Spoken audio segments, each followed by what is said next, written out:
Offer valid on standard browsers, U.S. only. When I heard about Date My Age, I thought, really? But there I was in my empty, quiet house, my laptop on the kitchen counter, and I typed in my name. Looking for a man between the ages of 40 to 60? Sure, why not?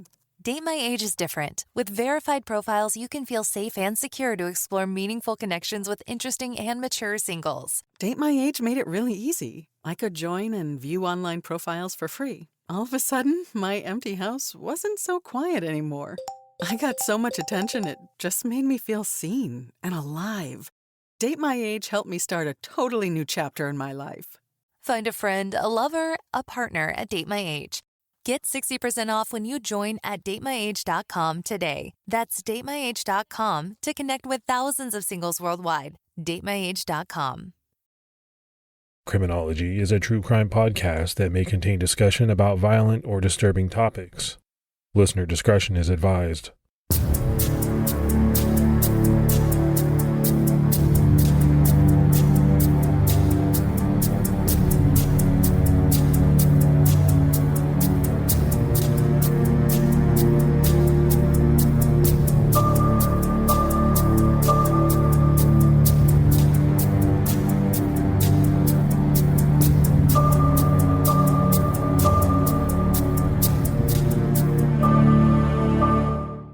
I'd like to welcome everyone back to Criminology. This is episode 43. I'm Mike Ferguson. And this is Mike Morford. So Morph, what's going on, man? How's your week? It's been busy, coming out of that holiday season week where you're relaxed. It's time to get back to work, and we've been chugging along here. Yeah, I think that happens for a lot of people, right? The holidays and a lot of businesses slows down a little bit. A lot more people are taking time off, and then man, you come back after the first of the year and it's like, okay, it's time to get going again. Yeah, we're going full speed. We got a lot of stuff lined up to work on, so that's the good thing. So we put our first episode out, Morph, last week of the new format, Mikhail Biggs. Got a lot of really great feedback on that episode, and I was happy about that. Yeah, a lot of people were really interested in the fact that it was the 20th anniversary of the case, and it's a really sad case that touched a lot of people. And we got our first voicemail of the year about that case, which we'll play at the end of the show. Right. So before we get into this case, let's do our Patreon shout outs. We had Ayla Breed, Aaron Barzak, Phyllis Ekoff, Lillian Nage, Lottie Kavist, who is a big supporter of True Crime All the Time. Appreciate that. Crystal Thompson, Debbie Morse, Chris Buckle, Astra Berry, Lisa Andrews, Freya Buchanan, Bridget Connors, and Kathy. So a lot of new support, Morph, over the holidays coming into 2019. And it's amazing, right? We say it all the time, but it really goes a long way towards helping you and I put out this podcast. We really appreciate everybody's support through Patreon. We can't thank you enough. And if anybody out there is thinking about joining up for Patreon, we'd appreciate it. You can go to patreon.com/criminology and sign up today. All right, Morph, let's jump right in. The case we're talking about today is the May 1983 murders of 33-year-old Tommy Vickery and 17-year-old Teresa Lynn Cronic. They were discovered shot to death in Tommy Vickery's home in McDonough, Georgia.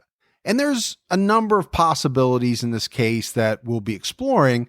I think the first one that jumps out is that their deaths were directly related somehow to the dealing of drugs. But there are other possibilities as well that we're going to explore. But before we get into the details of the case, I think we need to talk a little bit about the area of McDonough, Georgia, where they were killed. In 1983, McDonough is a very small southern town that had one grocery store, a town square with a gas station, and other little shops. And it also had a county courthouse. This is one of those small southern towns that you hear about where many people there know each other and they are wary of outsiders. Interstate 75 runs directly through Henry County and through McDonough itself. This is a pretty good size highway that runs all the way from southern Florida north up to the Great Lakes region and into northern Michigan to the Canadian border. And this is a highway, Morph, that literally runs right by my house. I am less than 5 minutes from an exit of 75, but it's a big highway, right? Passes through 6 different states: Florida, Georgia, Tennessee, Kentucky, Ohio, Michigan, and some really big cities in those states. I mean, you're talking about Miami, up through Atlanta, Chattanooga, Lexington, Cincinnati, Detroit. It's important to talk about 75 because it figures prominently into this case, mainly because that one-shot type of access all the way from Florida to Canada was and still is very appealing to people in the drug trade. And that was especially so in the 1980s. You know, that corridor, they call it the I-75 corridor, is just too tempting to pass up to drug dealers. Now, we're talking about the 80s in this case. And, you know, when you go back into that time period, there were several major drug busts made along Interstate 75. In July of 1982, in Chattanooga, Tennessee, 9 people were arrested for trying to move 1,254 pounds of cocaine along that highway. The cocaine was stuffed into 26 duffel bags and had a street value of $400 million. $400 million, Morph, and this was 1980s, right? 1982, $400 million in cocaine that you could put into 26 duffel bags. I have no idea what that street value would be today, but if you think about it, that is close to the most recent Mega Millions that was won in Long Island. That is a ton of money, especially in 1983. That's a lot of zeros, and whether it's 1983 or 2019, that's a big amount of money. At that time, it was the largest inland drug bust in U.S. history. In August of 1987, in Bradenton, Florida, 2 men from Detroit named Daniel Burns Jr. and Samuel Larry Williams were arrested along I-75 with $34,000 worth of crack cocaine in their car. But it wasn't just the drugs these 2 men were arrested for. It was also for the murder of a Florida highway patrol trooper named Jeffrey D. Young. Trooper Young was part of a unit that intercepted suspected drug dealers and couriers along that highway. In the spring of 1986 alone, troopers along I-75 in Georgia seized more than $60 million worth of cocaine, 700 pounds of marijuana, and 27 ounces of pure crack cocaine. And these are just a few of the many busts made along I-75 during that decade. We could have filled up the whole episode, Morph, right, with talking about stories of huge drug busts along 75. But we want to point it out because it's a major component of this case. So I don't think there's any doubt, right, that there was a lot of drugs worth a lot of money flowing along this I-75 corridor. And what you have in that situation sometimes are cases related to that flow of drugs. And one in particular occurred in April of 1982.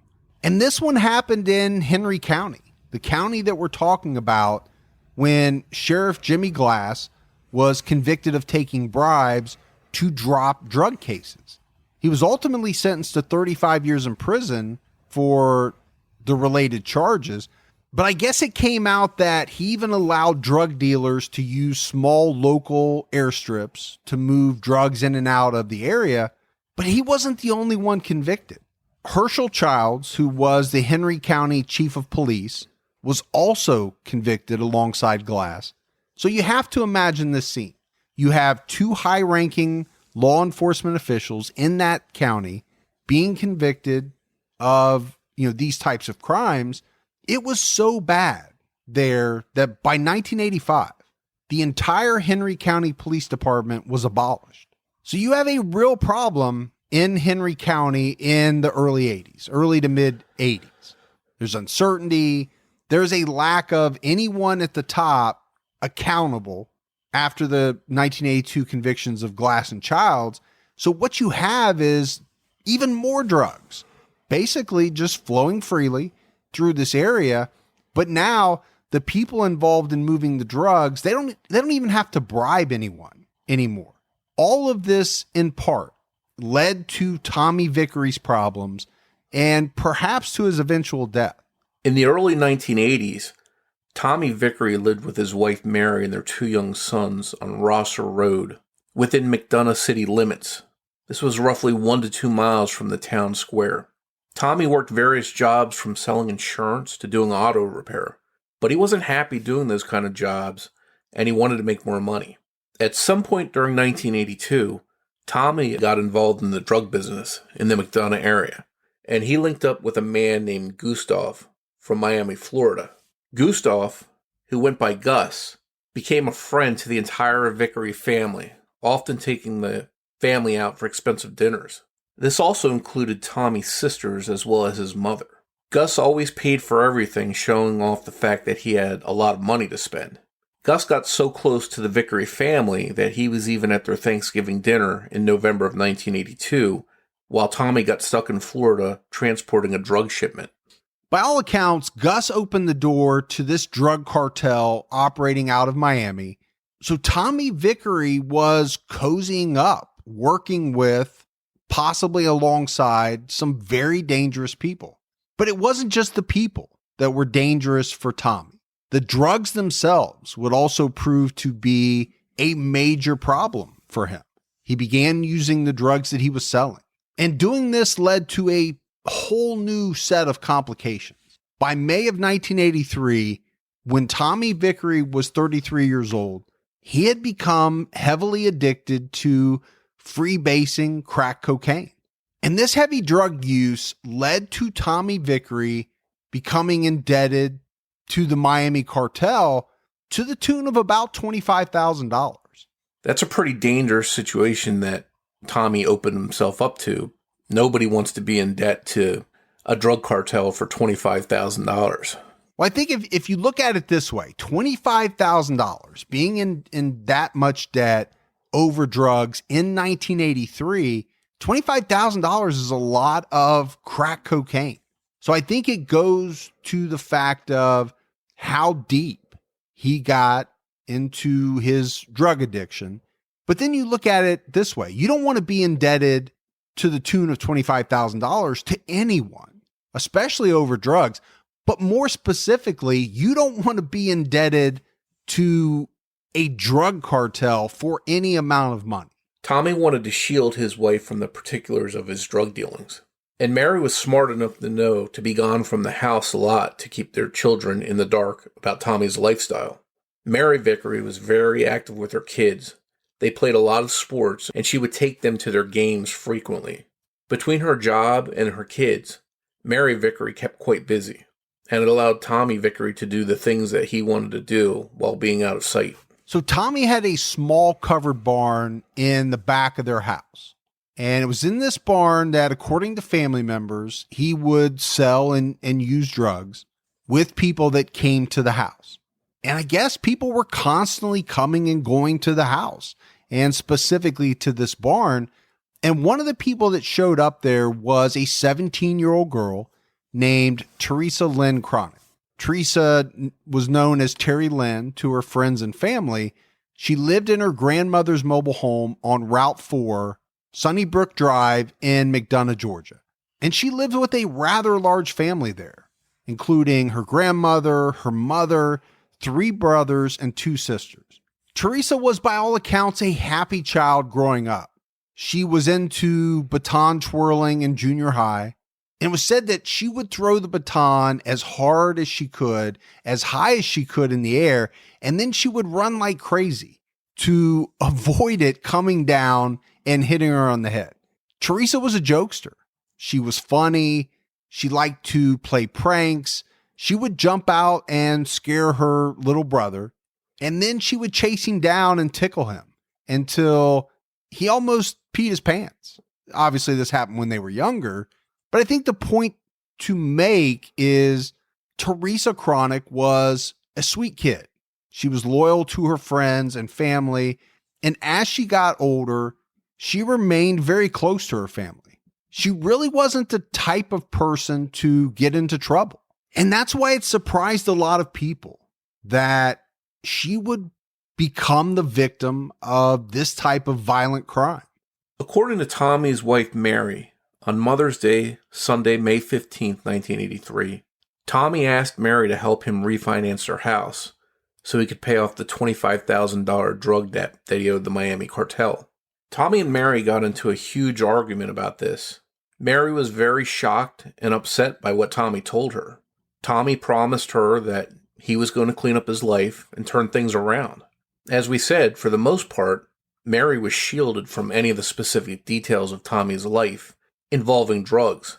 So just imagine her surprise when she found out her husband was $25,000 in debt to a drug cartel.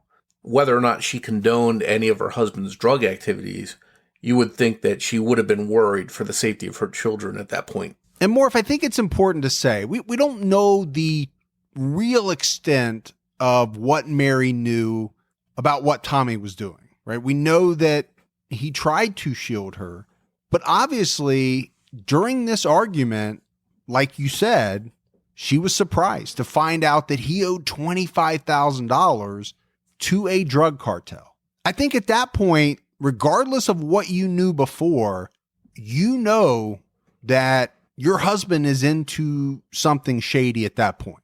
And I think it's safe to say that she wasn't happy about this at all. She refused to refinance their house to pay off this drug debt. And it was just later that same day, Gus stopped by the house, possibly to try to collect the $25,000. Tommy told Gus that his wife was not willing to refinance the house, and Gus left the home empty-handed. 2 days later, Tuesday, May 17th, Teresa Cronic skipped school in order to spend the day riding around with two friends. Teresa told her friends on this day that she was afraid of something, but she didn't elaborate on exactly what it was. So this was a bit cryptic on Teresa's part. Earlier that month, she had told friends that she was dating an older married man and that they were going to go to Florida. But Teresa didn't tell her friends who this man was. So after driving around on this day with her friends, Teresa was dropped off at her grandmother's home right at the time that the school bus would have normally dropped her off. So obviously she wanted to make it look as if she had gone to school like any other normal day, and then she came home on the school bus. And I think this is the way that many teenagers' minds work. I know it was the way that mine did back in the day. If I wanted to do something, I would figure out a way to skirt the system to do what it is I wanted to do. Yeah, I was the same way, Mike. I'd always put down a cover plan and I try and skirt the system and figure out a way to fool my parents. And that's what it looks like Teresa did in this instance. Well, and I think it was always about the cover story, right? Back in the day, that was the key. So you had to coordinate with friends. You had to make sure that everybody was on the same page if you had any chance of getting away with it. Later that same evening, a girlfriend of Teresa's named Sherry, along with two male friends, spent part of the night at Tommy Vickery's home hanging out and partying. Teresa Cronic eventually showed up at Tommy Vickery's house as well. Her friend Sherry was supposed to sleep over at Tommy's house with Teresa, but one of the male friends asked Sherry not to stay that night, and Sherry changed her mind, leaving Tommy's house along with the two male friends. Now, this is a lot of people coming and going to Tommy Vickery's house, and it makes you wonder what Tommy's wife, Mary, thought about all these people coming and going, especially given the fact that many of these people were women. And that makes you wonder if there might have been any jealousy there. We know that Tommy shielded his wife from a lot of the stuff he was doing, and he conducted a lot of his activities out in the barn. The question is, just how much of this did Mary Vickery see? And I think it's a big question, Morph, because I don't know about your wife, but my wife would not be happy at all if I was out on the grounds of my own house, or away from my house, let's be honest, but on the grounds of my house partying with younger women or any women. Yeah, I'm in the same boat, Mike. I don't think my wife would condone that, and I think most wives out there wouldn't. Yeah, I was just thinking, Morph, that most men that are listening to this podcast are saying right now, oh, no way. My wife would not put up with that for 1 second. Now, no one knows exactly what happened after Sherry left Tommy's house. But just a couple of hours later, at around 1 a.m. on Wednesday, May 18th, a friend of Teresa's named Kim was at her home when a white truck pulled up outside. When she looked out, she saw Teresa Cronic get out of the truck and walk towards her door as the truck drove away. Kim let Teresa inside, and they spent the early morning hours partying. Kim also stated that Teresa had a bunch of cash with her, and that Teresa asked her if she wanted to skip school and come to Florida with her and Tommy Vickery. Kim told Teresa she couldn't because she had exams that day, and it was around 8:30 a.m. on her way to school that Kim dropped Teresa off at Tommy's house at 423 Rosser Road. By this time, Tommy's wife, Mary, and his kids would have been out of the house. And what's interesting here is that this friend, Kim, claims that she was never interviewed by police. So this leads to more questions that I think we need to get into. Number one, where did Teresa get that kind of cash that Kim claims she had? We talked about Tommy. He seemed to be having money problems, right? He's broke. He's scrambling to put money together. So it seems unlikely that it was his money. And then you talk about Florida, right? Tommy owed a lot of money to the drug cartel down in Florida. It seems very unlikely that Tommy would want to make plans with Teresa to go down there. I would think the only way that he would be entertaining that notion was if he felt that he could somehow set things right with the cartel. And then finally, I think there's a question of exactly what was the relationship between Tommy and Teresa. We can assume that Tommy was the older married man that Teresa was seeing, but we really don't have any confirmation of that. About 90 minutes after Kim dropped Teresa off at Tommy's house at around 10 a.m., a man named Henry Asbury arrived to buy cocaine from him. When he went inside, he talked for a bit with Tommy and Teresa, and everything seemed to be normal. Henry was only there for about 15 to 20 minutes. He told Tommy that he was going to go out and get a pack of cigarettes and something to eat, and that he'd be back in a little while. About 30 minutes later, when Henry Asbury returned to Tommy's house, he made a gruesome discovery. Both Tommy Vickery and Teresa Cronic were dead in the living room. Both had been shot in the head. Tommy's body was on the sofa, and Teresa's was seated in a chair. Asbury frantically called police at 10:47 a.m., and they arrived at the scene a few minutes later along with EMTs and the fire department. The first officer on the scene was an Officer Dingler. When he pulled up and he entered the home, he found Henry Asbury standing over the bodies of Tommy and Teresa. According to the police report, Asbury told Officer Dingler, "Please don't let them be dead." Later police examination revealed that Tommy was shot in the left temple and the bullet exited just below his right earlobe. Police pulled the bullet out of the wall behind him. Teresa had been shot through the top of her head, as if the shooter had been pointing the weapon down against the top of her head while the shooter stood over her. The same police report also mentioned that no weapon was found on the scene. Further along in the report, it states that a Smith & Wesson .38 caliber pistol was missing from the home. The gun's serial number J917662. To this day, that gun has never been found. The missing handgun is interesting. We don't know how they knew it was missing. It's not detailed in the report, but it's possible that Tommy's wife, Mary, later on was asked to look around and see if anything was missing and reported that the gun was missing. One other anomaly regarding the report was that although Officer Dingler was the first to arrive on the scene and find Asbury standing over Tommy's and Teresa's bodies, the report was not filled out by him. It was filled out by a different police officer, and we're not sure why that was. Police found that Tommy had $3,000 stuffed into a sock and between 2 and 3 ounces of cocaine in his pocket. But there was no mention anywhere in any of the reports about cash being found in Teresa's possession. And this is strange. When we go back to Teresa's friend Kim talking about the fact that she had seen Teresa with a large amount of cash just earlier that morning when she dropped her off at Tommy's house, it's possible that the killer or killers may have taken Teresa's cash but didn't know about the cash in Tommy's sock. Almost immediately, police felt that the deaths of Tommy and Teresa were drug-related. And it didn't take them long to zero in on the man that claimed to have found them dead, Henry Asbury.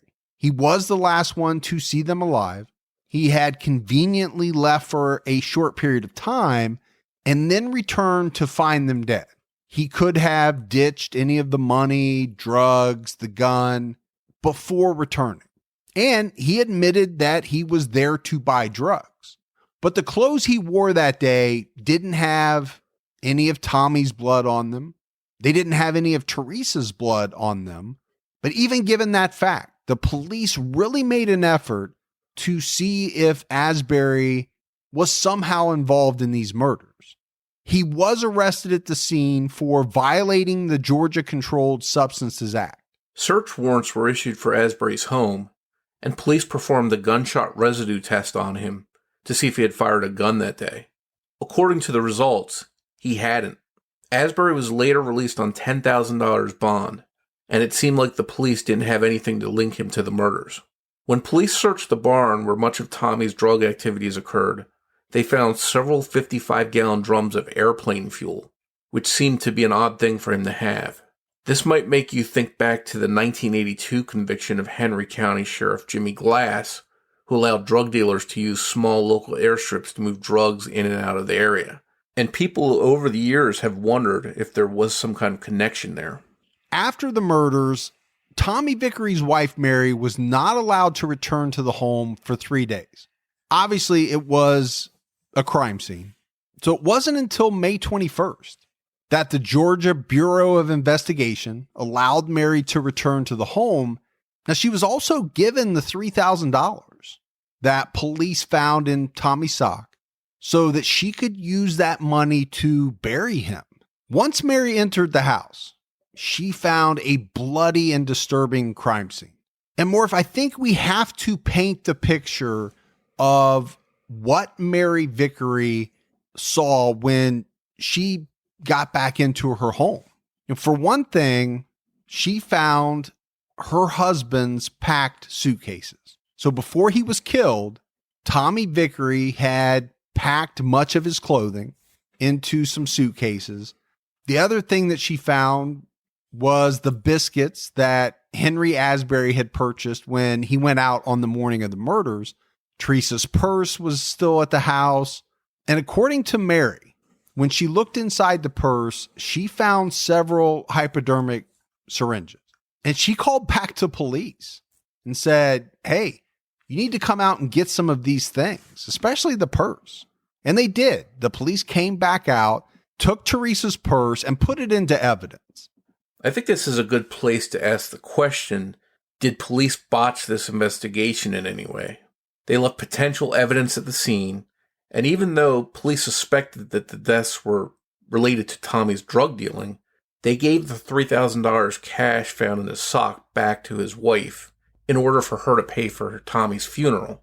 That just seems unusual because that cash could be evidence. And I was thinking that too, Morph, when we were going through it, given the fact that police found drugs on Tommy. They initially thought the murders were drug related.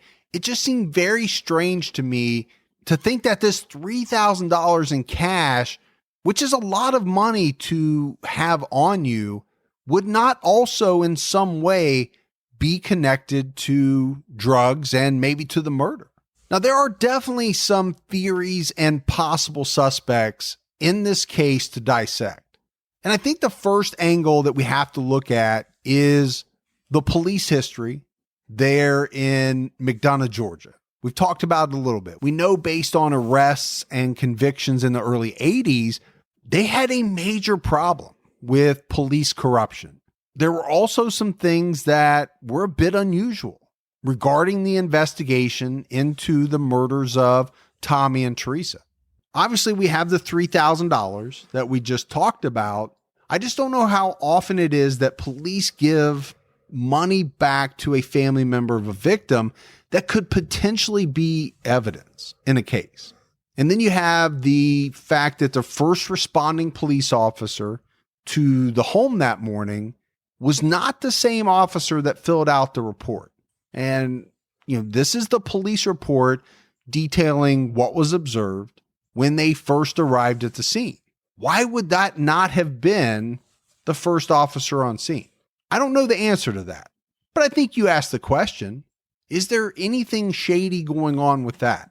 Just how unusual is it for a police officer to write up the detailed police report when he was not the officer first on scene, the one that discovered Henry Asbury standing over the bodies of Tommy and Teresa? Now, more, if you and I are not police officers, we don't have any experience with that. I'm just asking the question. I don't know the answer, though. Yeah, I agree, Mike. This officer is reporting something that another officer witnessed, and I don't know if that's unusual or if it's not, but maybe if there's a police officer out there listening that's used to filling out these kind of reports, they can reach out to us and let us know. So there are some interesting questions regarding this case. And with these things, some people have questioned whether or not there could have been some sort of police mishandling or even something more devious like a police cover-up. And I think it's these questions that have led to a number of theories that are floating out there. Now, we've used the term murders to describe the deaths of Tommy and Teresa. And on the surface, that's definitely what they appear to be. That's what the police investigated them as. But one of the theories floated is the possibility of a murder-suicide. Is it possible that Tommy Vickery killed Teresa as she sat in the chair, shooting her in the top of the head, and then sat down on the couch, shooting himself in the head? I don't think it seems likely, Mike, considering that there was no gun found at the scene, according to the police report. But then again, there was a .38 caliber specifically mentioned as being missing from the Vickery home. What happened to that gun? If we consider that there may have been some sort of police involvement or cover-up in the deaths of Tommy and Teresa, could that gun have been removed from the scene by police? And if so, what purpose would that serve? There would be no reason to cover up a murder-suicide. There's no clear-cut evidence here that points to murder-suicide or police involvement or cover-up. Yeah, and I think that's where, this theory is kind of tough for me. The theory of a murder-suicide only works if there's a gun at the scene. So what possible reason would the police have for removing it? If this theory centers around the fact that there's something shady going on, right? Let's say with Tommy and the police, why would they want to remove the gun? Wouldn't a murder-suicide be better, neat, and tidy for them? Yeah, I agree, Mike, with that, because if the police want to wash their hands of it and make it look like an easy murder-suicide, they have the gun there, they can wrap it up and move on. So the next possibility is that this is exactly what it appears to be on the surface, a double murder.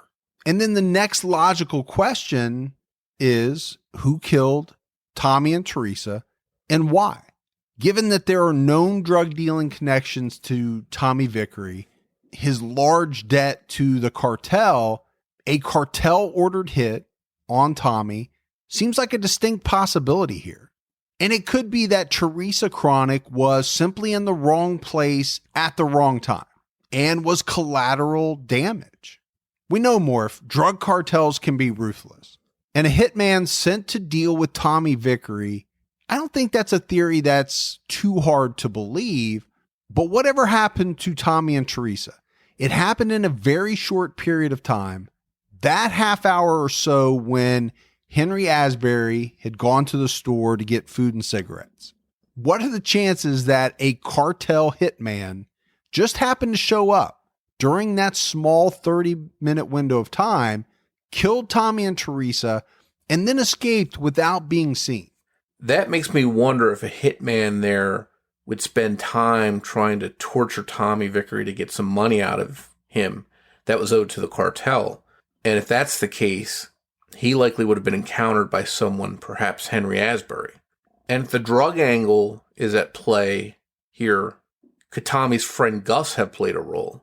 He certainly could have had a beef with Tommy over the debt that Tommy incurred, and perhaps Tommy trusted Gus enough to let down his guard and allowed Gus into his house. Tommy and Gus may have been viewed as partners to the cartel, and Tommy owing $25,000 to them would not reflect well on Gus. And that could have been a motive for Gus to murder Tommy. I think it's also possible that Gus was ordered to commit the murders by the cartel. Well, Gus did go on to have lengthy prison sentences for drug-related offenses, as well as convictions for fraud.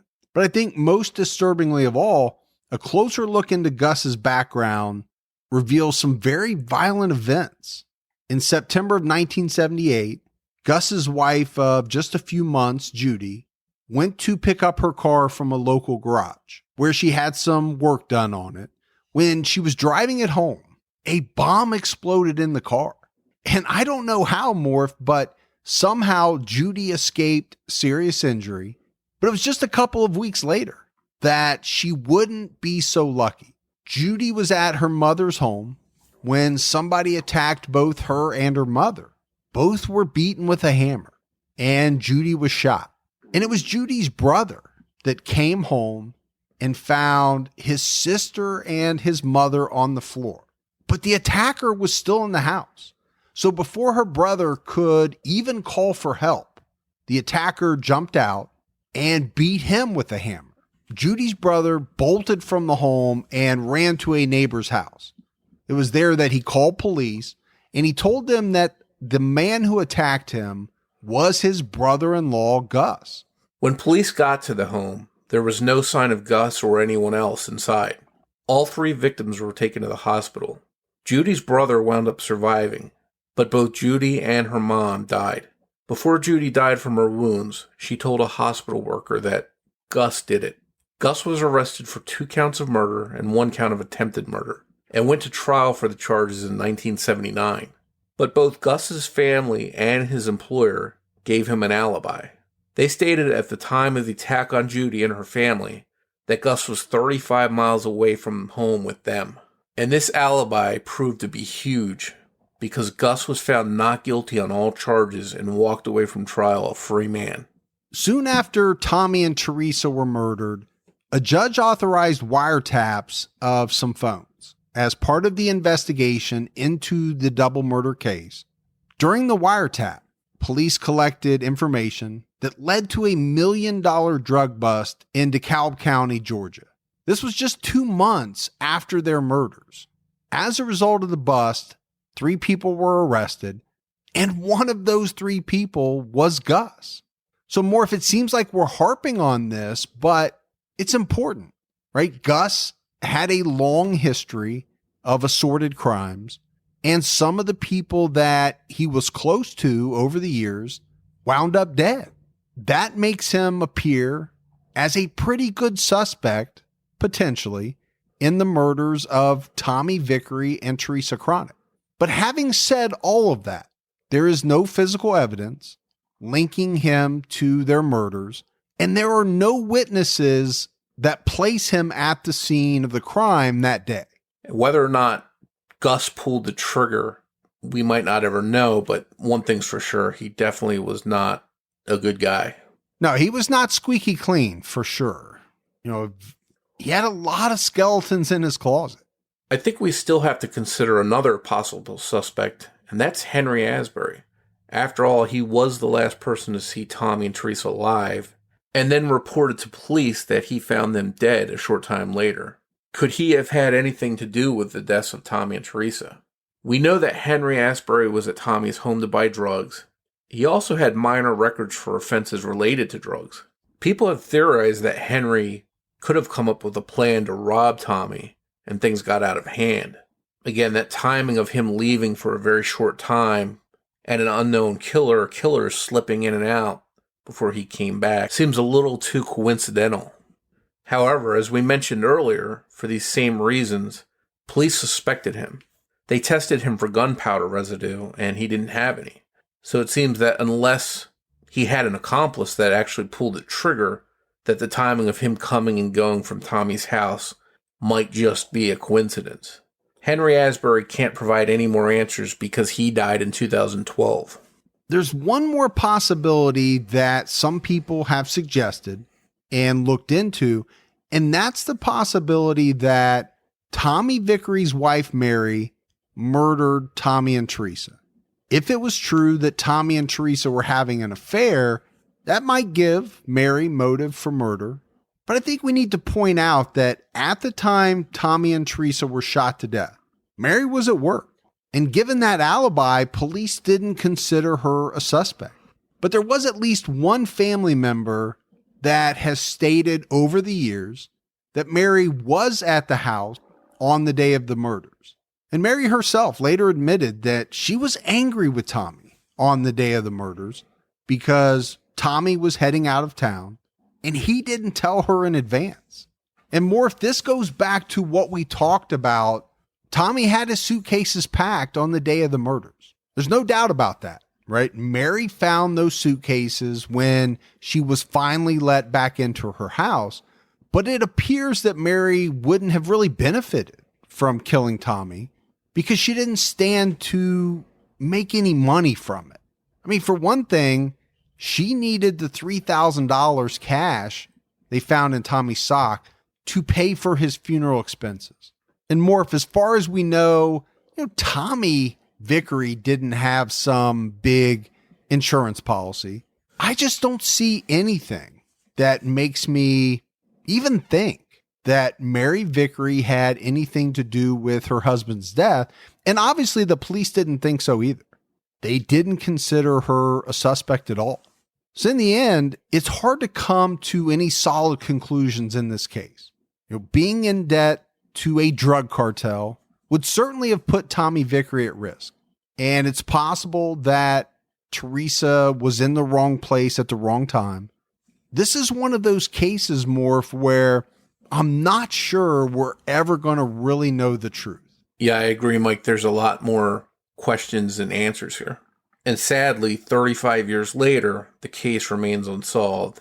Unless some sort of witness comes forward or new evidence is discovered, this case may be doomed to remain unsolved.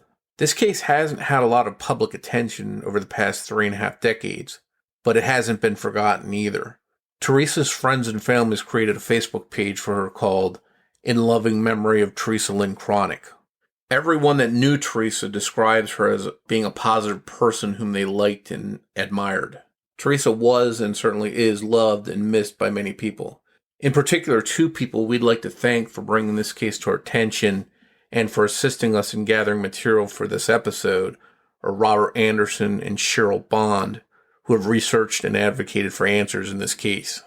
And Morph, I'm really glad that Robert and Cheryl brought this case to our attention. This is a case that is surrounded by a lot of mystery. Obviously, we know some of the things that happened that day, but a lot of it, for me, still remains shrouded in mystery.